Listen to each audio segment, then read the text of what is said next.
Amis de la résistance française et catholique, bonsoir.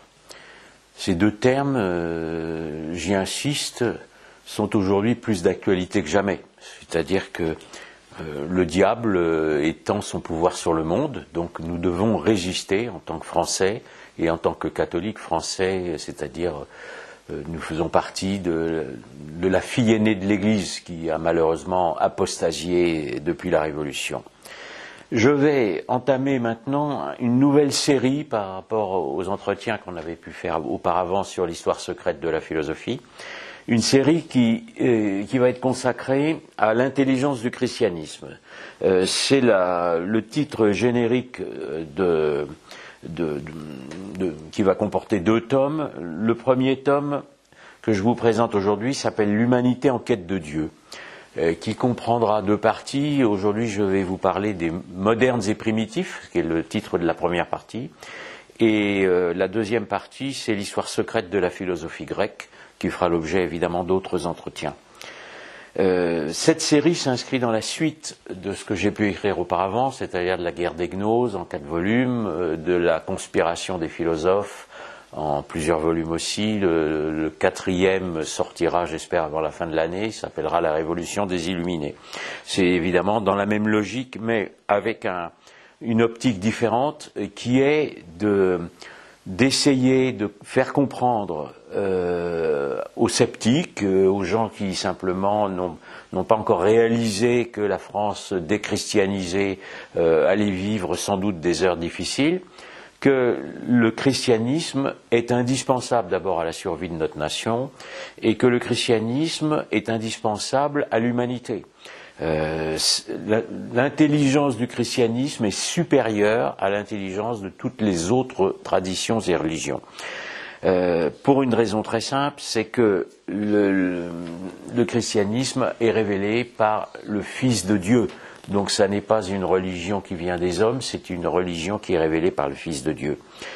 La civilisation chrétienne, qui est interrompue depuis la Révolution, est en péril. Le mondialisme est anti-chrétien, l'apostasie est quasi généralisée et désormais atteint l'Église. Donc le 2e tome s'appellera de la révélation à l'apostasie, car nous sommes évidemment dans l'actualité en voulant défendre le christianisme.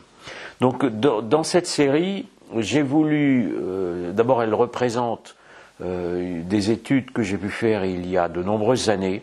Elle représente un peu une démarche que j'ai eue à partir de l'histoire des religions, à partir de l'étude de la philosophie, pour me rendre compte que les réponses ne s'y trouvaient pas et que la réponse était dans la théologie. Donc c'est un peu une démarche personnelle. J'ose dire comment je suis redevenu catholique. J'avais évidemment été baptisé, mais comment la connaissance, l'étude m'a fait, et puis aussi évidemment l'observation du monde moderne m'a fait redevenir catholique. Donc j'ai repris l'histoire à son début. L'histoire à son début, pour nous, chrétiens, elle commence évidemment avec Adam. C'est pas Adam, la chute, et ensuite il y a comme une nostalgie de l'état paradisiaque. Et ce qu'il y a d'extraordinaire, c'est que même si on fait abstraction de la tradition adamique, même si l'on observe l'histoire en simple historien, en simple anthropologue, on s'aperçoit que dès les temps primitifs, l'humanité a été en quête de Dieu. C'est ce qui donne le titre de ce livre. Elle a tout de suite tourné, dès que l'homme est dressé, il regarde le ciel, il pense que le feu est tombé du ciel, il pense que la puissance est tombée du ciel. Et il y a d'abord ce que l'on appelle des mythes. Alors dans le langage moderne, bon, vous savez que le langage moderne est faux, pas du début jusqu'à la fin, et le mythe a un sens péjoratif, alors que dans les civilisations anciennes, le mythe était ce qu'on appelle fondateur, c'est-à-dire c'est déjà une rationalisation. Le mythe apporte déjà un cadre de vie à l'humanité. Nous sommes aujourd'hui dans un temps où la religion ne règle plus, alors ni le mythe évidemment, ni même la religion ne règle plus la vie sociale, c'est désormais la philosophie, et la pire des philosophies, c'est-à-dire la philosophie moderne. Et le mythe, dans l'Antiquité, était fondateur, c'est-à-dire qu'il était la solidification des sociétés, alors que la philosophie moderne est un mythe, puisque évidemment elle n'atteint pas la raison, et elle est destructrice de la civilisation. Donc nous vivons une inversion généralisée. Dans la première partie, j'ai voulu comparer les modernes, ce qu'ils sont devenus aujourd'hui, avec les primitifs. En préambule, je dois rappeler, je rappelle à chaque fois qu'il faut bien prendre conscience de ce que j'appelle l'échec moderne, c'est-à-dire que l'inversion du langage, l'imposture rationaliste à cause de Descartes, et l'imposture du mythe du progrès, parce que notre société ne progresse pas, elle est au contraire régressive. Je l'ai compris grâce à un philosophe balte, qui n'est pas catholique d'ailleurs, qui avait écrit il y a 100 ans, et qui s'appelle von Keyserling, et qui avait déploré la primitivation du monde moderne. Et il avait eu cette phrase en disant « Le monde qui naît est essentiellement primitif ». Eh bien, nous le vivons. C'est-à-dire qu'il avait prévu une déshumanisation au nom de l'humanisme. C'est ce que nous vivons, n'est-ce pas? J'ai déjà évidemment dénoncé l'humanisme. Et puis, il est certain que la table rase du christianisme, ce qui est le propre de la révolution moderne, fait perdre la raison et va nous faire perdre maintenant la liberté. Nous sommes à l'aube d'une dictature mondiale. Elle n'est pas encore établie, mais enfin, on a bien vu avec la dictature sanitaire qu'elle se mettait en place et suivra une dictature numérique, sauf évidemment guerre ou révolte des peuples. L'homme moderne qui prétend avoir progressé, en fait, est moins civilisé que le chrétien, que cette civilisation chrétienne qui a duré quand même pendant plus de 10 siècles, et qui avait vu l'individu obtenir un statut personnel, la fin de l'esclavage, puisque évidemment le christianisme est à l'origine de l'abolition de l'esclavage, la liberté, la raison, tout ça c'est terminé. Aujourd'hui, nous vivons un retour au primitif. Il suffit d'observer, n'est-ce pas, les temps actuels. Évidemment, la primitivation est portée par les médias. Les arts aujourd'hui, on s'est préoccupé des arts primitifs, n'est-ce pas, on dédaigne le pseudo-Moyen-Âge, on ne va plus vanter les cathédrales, mais on s'émerveille devant les arts primitifs. Ou des émissions de télévision où on voit l'homme revenir à l'état primitif, je ne vais pas les citer, mais enfin, que ce soit les stupidités de Koh-Lanta ou des Marseillais, voilà, on voit ces espèces d'animaux qui copulent voilà, et qui veulent vivre comme des bons sauvages. Alors, le mythe du bon sauvage n'est pas l'homme primitif. N'était pas un bon sauvage. Le mythe du bon sauvage, que j'ai déjà fait des conférences sur Rousseau, qui est à l'origine de la fable des droits de l'homme. Ne l'oublions pas, donc on est toujours dans le concret. L'homme primitif, il vit en tribu, parce qu'autrement, il n'aurait pas pu vivre. Et l'homme d'aujourd'hui, il vit en tribu. L'homme primitif, il forme un cercle autour du feu. L'homme d'aujourd'hui, il fait aussi des cercles dans ses danses, il danse nu, pas dans des clubs de vacances, il revient à la vie tribale. L'homme primitif, il doit défendre son territoire. L'homme d'aujourd'hui, la tribu d'aujourd'hui, elle tague son territoire pour le trafic de drogue. C'est exactement la même chose. Alors il y a quand même un certain nombre de différences. C'est que l'homme primitif, d'abord, autour du feu, il commence à comprendre que la nature n'est pas tout et qu'il y a quelque chose derrière les choses. L'homme d'aujourd'hui, il est un sauvage sans raison et sans réflexion. Et l'homme primitif se méfie de celui qui va lui voler le feu ou de celui qui va lui voler la récolte. Donc il a une défiance vis-à-vis de l'autre, alors qu'aujourd'hui, nous ouvrons notre civilisation à l'autre et donc nous vivons un déversement de voleurs de récolte sur notre terre. Donc l'homme primitif, en fait, est beaucoup plus sage que l'homme moderne. Maintenant, il est évidemment, il n'a pas encore de révélation, il ne sait pas que Dieu existe. S'il y a eu une révélation à Adam, il peut en avoir une nostalgie, et il va avoir un certain nombre de croyances, et qui sont des croyances non compatibles, évidemment, avec la création par Dieu. Une de ces croyances, c'est l'animisme. Il croit, par exemple, que l'homme peut transmigrer dans des animaux, et donc il va manger des animaux en espérant manger leur esprit. Et il va se passer la même chose avec le début du cannibalisme. On va manger l'autre pour manger son esprit, pour posséder son esprit. Dès les temps primitifs, dans un phénomène de sorcellerie, etc., on a déjà une croyance dans ce qu'on va appeler la métempsychose. Et c'est la mode, ça aussi c'est d'actualité, hein, parce que c'est la mode des vies antérieures. Vous avez une chanteuse un petit peu qui doit fumer un peu trop le calumet de la paix, qui a dit récemment qu'elle trouvait son inspiration dans ses vies antérieures, ou dans des sectes. On entend des gens qui vont rechercher dans leur vie antérieure la psychanalyse, hein, qui est une sorte de retour sur soi-même. Enfin voilà. Et au milieu des tribus, l'initié de l'époque, ce qui est d'ailleurs le sorcier, va acquérir un pouvoir immense.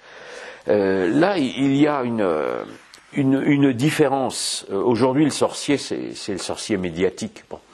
Et la différence, c'est que l'homme primitif considère la nature comme un phénomène sacré, donc il respecte les lois de la nature.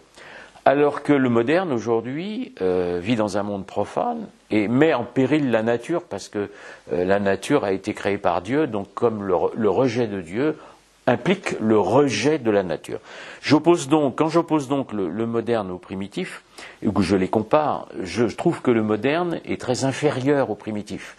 Le primitif n'est pas dangereux pour la création divine, alors que le moderne l'est. Je vais me permettre de citer une phrase ou deux.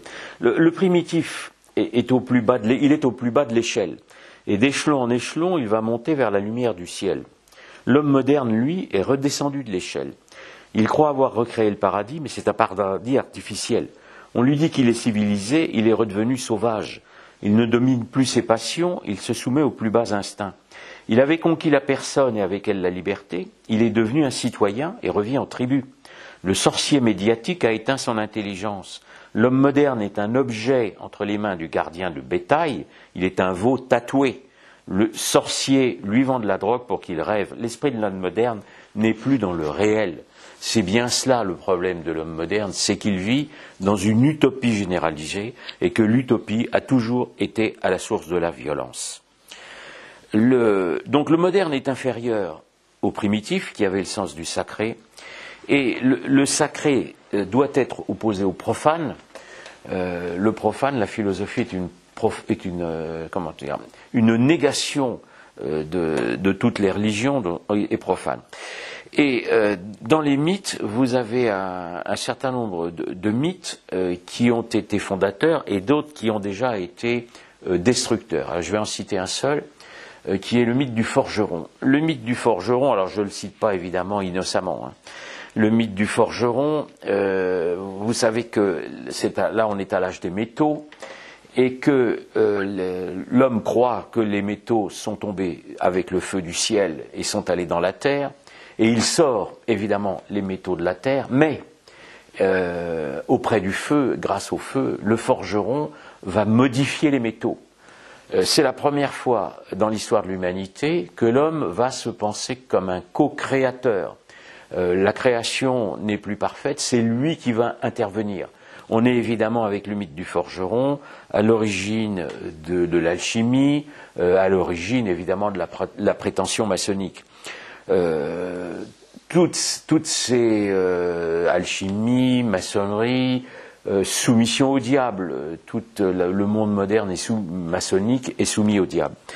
Le primitif, lui, était en quête de Dieu, mais déjà sa quête de Dieu avait été détournée par le diable.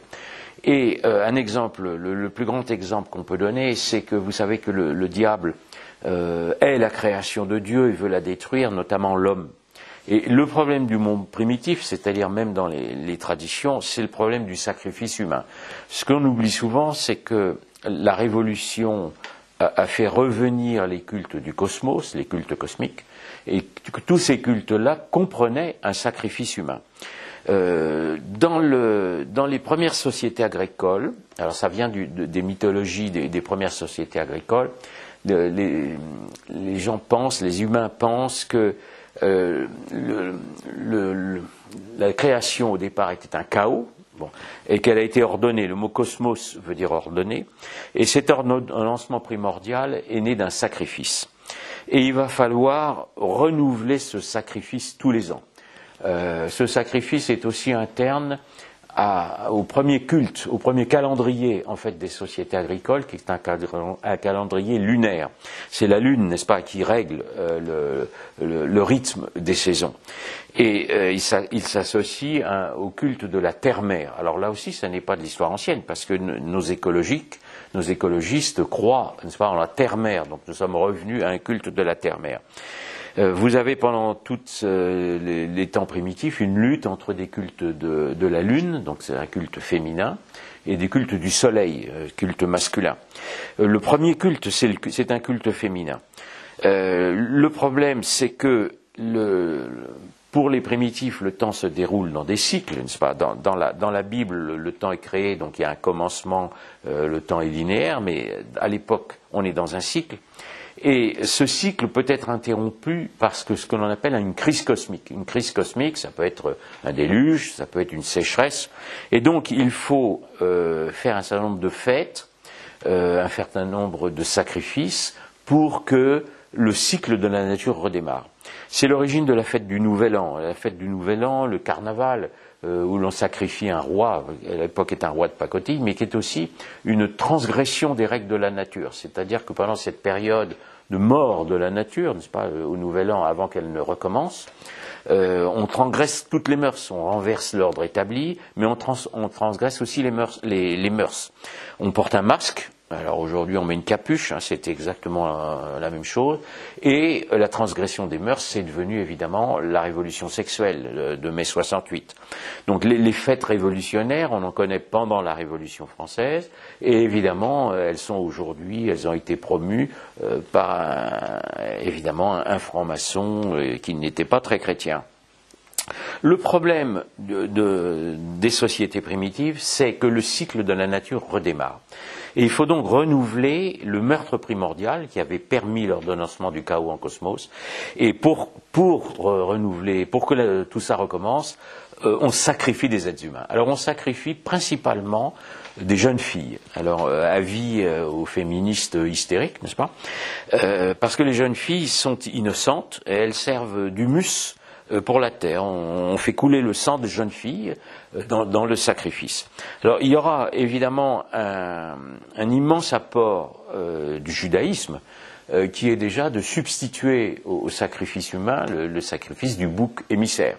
Et évidemment l'apport supérieur du christianisme qui lui abolira complètement le sacrifice humain par le sacrifice du Fils de Dieu. Il y a un immense auteur qui m'avait beaucoup impressionné il y a une quarantaine d'années, ce qui est René Girard, qu'on ne lit pas assez, et qui avait décrit la crise sacrificielle du monde moderne. Malheureusement, puisque notre monde est revenu au culte cosmique par la Révolution, il a réouvert le temps du sacrifice. Nous l'avons vécu, c'est toujours pas théorique, nous l'avons vécu au XXe siècle avec quand même 200 millions de morts. Donc je pense que c'est quand même un chiffre qui est assez important pour qu'on se penche sur le phénomène. Girard avait eu le mérite de différencier ce qu'il appelait la violence purificatrice, donc un sacrifice qui va réconcilier les camps, on sacrifie un innocent pour réconcilier les camps, et puis la violence qu'il appelle impure. Et la crise sacrificielle, elle naît du mélange des deux. Et à partir du moment où la société moderne a nié le sacrifice du Fils de Dieu, elle fait revenir uniquement la violence impure, c'est pourquoi la violence se déchaîne. Cette violence est liée à ce que l'on appelle le naturalisme, c'est-à-dire la négation de Dieu, naturalisme qui est le fondement de la philosophie moderne, le fondement de la Révolution. Il y avait des choses cachées depuis la fondation du monde, et vous savez que le Christ dit qu'il vient révéler les choses cachées depuis la fondation du monde. Ces choses cachées, c'était l'innocence de la victime sacrificielle du bouc émissaire. Ce temps est revenu avec la Révolution, ne serait-ce que dans la fameuse Marseillaise, où l'on chante qu'un sang impur abreuve le sillon, n'est-ce pas? C'est le retour du sacrifice qui vient avec la Révolution, qui est une révolution, c'est-à-dire le retour au culte cosmique. Elle a été précédée par l'islam, donc ça j'ajoute par rapport à Girard, j'ai écrit un livre sur l'islam où je le montre, par la Renaissance, puisque c'est la Renaissance qui est coupable du retour des cultes cosmiques en Occident, par la Réforme, puisque la Réforme a mis fin au sacrifice de la messe, n'est-ce pas? C'est aussi évidemment d'actualité avec le Concile Vatican II, et la Révolution. Donc la violence moderne, dont nous n'avons pas fini de subir les conséquences, parce que les temps modernes sont toujours en cours, donc la violence va continuer à se répandre et d'une façon impure, c'est-à-dire elle entraîne la violence. Toute nouvelle violence justifie une nouvelle violence. On le vit avec la guerre en Ukraine.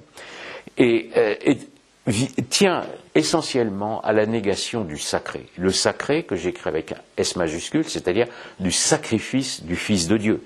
Depuis le sacrifice du Fils, le sacrifice humain est proscrit. Depuis la révolution, c'est-à-dire le retour au culte cosmique, les humains sont sacrifiés, on l'a vu dans les guerres mondiales. C'est pour cela que je suis anti-moderne, que je suis contre-révolutionnaire et que ce livre participe à la défense du christianisme que nous devons tous poursuivre, n'est-ce pas, avec acharnement. Donc je conclus toujours de la même façon, n'oubliez pas, nous sommes des croisés. Je vous remercie.